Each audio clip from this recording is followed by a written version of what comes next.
Sevdam. Ben beni bileli kendimde bulduğum en güzel duygu sevdamdı.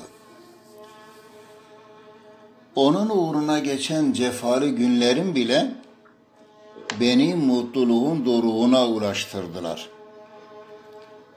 Günlerce sevgilikten uzakta kalmak elbette acıdır. Ancak onun için akan gözyaşları bile damarlardaki kan kadar güç verir. Sen benim hayatımda olduğun müddetçe ben ancak senin için yaşayabilirim.